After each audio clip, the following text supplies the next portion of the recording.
Lá na academia, pedir perdão pro seu treinador, se justificar porque que ele não foi na luta. Eles estavam todos magoados com ele, todo triste. E daí ele chegou lá e começou a chorar, falou: o senhor não sabe da obra que Deus fez comigo, por isso que o senhor não entende.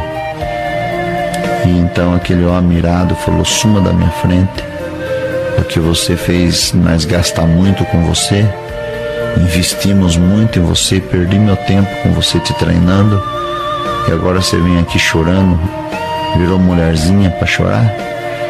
Daí ele falou: tá bom, então eu vou embora.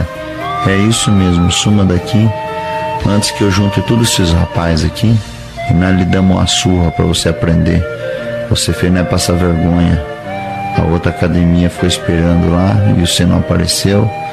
Ligou para cá zombando de nós, que nós afinou para eles, ficamos com medo deles. Aí ele baixou a cabeça e disse assim: um dia, ele falou pro treinador, você vai entender por que eu tô chorando. Abriu a porta daquela academia e foi embora.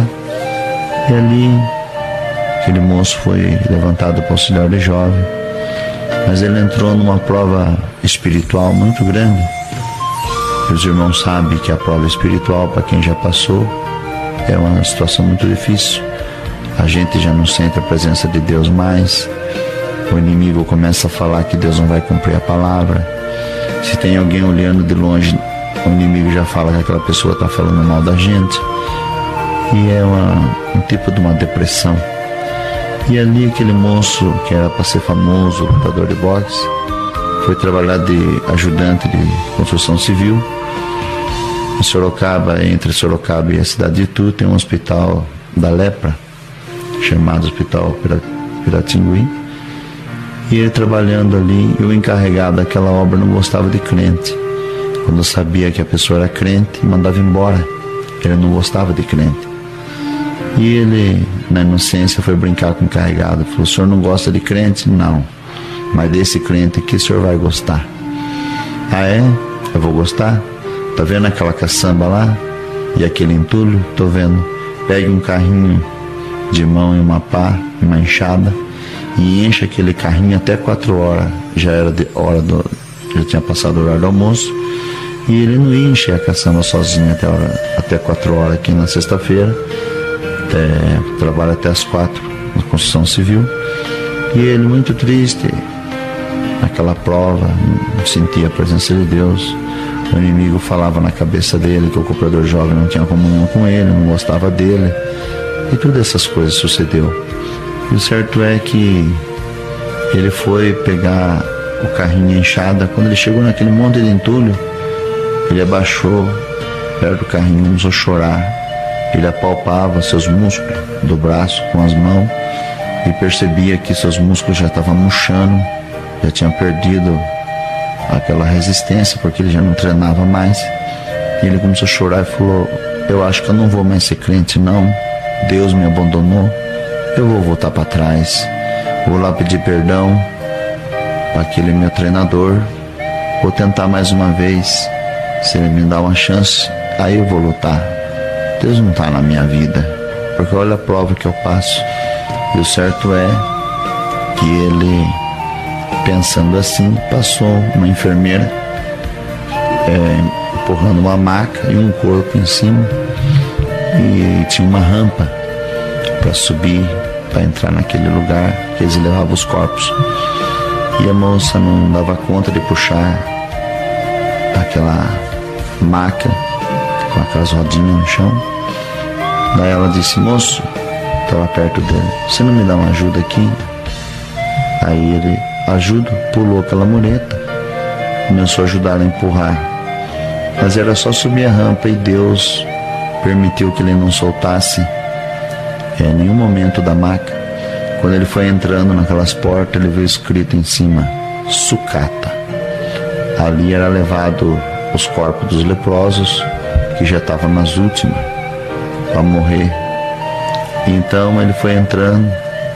Quando a moça colocou aquele corpo dentro de um quarto sozinho, e ela foi ver outros corpos que já tinham falecido para anotar. E o certo é que uma voz falou com ele, a mesma voz que cercou ele aquela vez, fazendo Cooper, correndo para ir treinar, falou com ele, puxa o lençol. E ele ficou atemorizado, não sabia o que ia ver. A voz tornou a falar, puxa o lençol. Ele puxou o lençol, tinha uma secreção vazando na barriga. Ele puxou o lençol, desgrudou, vazou muito pus ali do estômago daquele corpo. Estava sem as pernas, só o tronco, sem os braços, seus lábios, sem nariz, sem orelha. Só viu que era uma mulher porque ainda tinha um tanto de cabelo de um lado e um seio mais cheio de ferida, o corpo totalmente destruído pela lepra. E aí ele ficou todo enojado, porque também tinha câncer na garganta. E aquela voz falou com ele, salde a minha serva. Aí ele ficou com medo, a voz tornou a falar, salda a minha serva com a minha paz. Aí ele chegou à boca dele, abaixou a boca dele perto do buraquinho onde estava a orelha, que era a orelha, só estava o crânio, e falou assim, paz Deus, serva de Deus. Com muito custo ela conseguiu abrir aquele olho lá no fundo, com a pouca de voz que ela tinha, que a garganta estava toda infeccionada, respondeu, amém, servo de Deus. Irmã, por que você está aqui nessa situação? Isso não é uma situação de uma serva de Deus ficar. Aí ela disse, sabe, irmão, quando eu era jovem, eu era muito bonita e eu não queria servir a Deus. Já era batizada, voltei para o mundo, fui gozar das coisas dessa vida. E lá no mundo eu fiz tudo o que eu quis, tive todos os homens que eu quis, eu ia nos bailes, bebia, fumava, ia na praia.